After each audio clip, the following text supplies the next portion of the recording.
കൊണ്ടുപോയി അങ്ങാടിയിൽ വിറ്റോളൂ. അന്ന് അതിന് വലിയ പ്രചാരമുള്ള കാലാണ്. അടുത്ത തുണി വിൽക്കാനുണ്ടായാലും സ്വീകരിക്കാൻ ആളുണ്ടാവും. അങ്ങനെ ബഹുമാനപ്പെട്ട അലി റളിയല്ലാഹു അൻഹു മുഖ്യാനികളുടെ ഭാര്യത്തെ ഉപയോഗിച്ചുള്ള തുണി കൊണ്ടുപോയിട്ട് വിൽക്കുക. ദാരിദ്ര്യത്തിലാണ്, വിഷമത്തിലാണ്. അങ്ങനെ കൊണ്ടുപോയി വിറ്റപ്പോൾ ബഹുമാനപ്പെട്ട അലി റളിയല്ലാഹു അൻഹു അതാണ് വിറ്റ് 60 രൂപയ്ക്കാണ് വിറ്റത്. 60 രൂപയ്ക്ക് ബഹുമാനപ്പെട്ട ഇമാം സുയൂത്തി റളിയല്ലാഹു അൻഹു അൽ ഹാബിബിൽ ഫതാവ എന്ന ഗ്രന്ഥത്തിൽ ബഹുമാനപ്പെട്ടവർ ഈ ചരിത്രം രേഖപ്പെടുത്തുന്നുണ്ട്.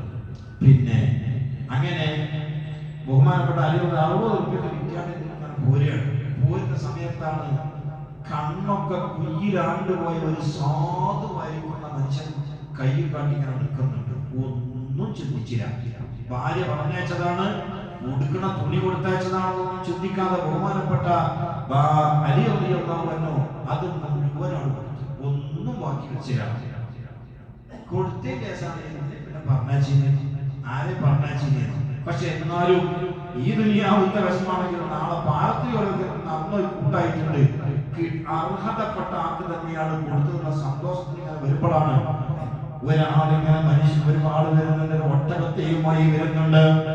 ആ ഒട്ടകത്തെ ബഹുമാനപ്പെട്ട അലി റളിയല്ലാഹു അൻഹു കണ്ടപാടെ പറഞ്ഞു, ഈ ഒട്ടകം വിൽക്കാനുള്ളതാണ്, നിങ്ങൾക്ക് വേണോ? അപ്പൊ അദ്ദേഹം പറഞ്ഞു, എനിക്ക് വേണം, ഇതിനകത്ത് ക്യാഷില്ല. അലി റളിയല്ലാഹു അൻഹു ക്യാഷ് നിങ്ങൾ വില തന്നാൽ മതി, നിങ്ങൾക്ക് വേണമെങ്കിൽ 100 ദിർഹം കൊണ്ടേക്കൊള്ളിയാണ്. അങ്ങനെ 100 ദിർഹം കച്ചവടാക്കി ദേശ ആശ്വാസമായി. കാരണം തുണി കൊണ്ടെങ്കിൽ ഒട്ടകമായിട്ടാ ചെല്ലുന്നത്, കടം പിരിഞ്ഞു വിട്ടാലോ. അങ്ങനെ ഞാൻ നടന്നു കൊണ്ടുപോകുന്ന സമയത്താണ് വീട്ടിന്റെ ഇരുത്തെത്താനാവുമ്പോൾ വേറൊരാൾ വന്നിട്ട് പറഞ്ഞു, ഹലോ, ഈ ഒട്ടകം എനിക്ക് ഞാൻ കുറെ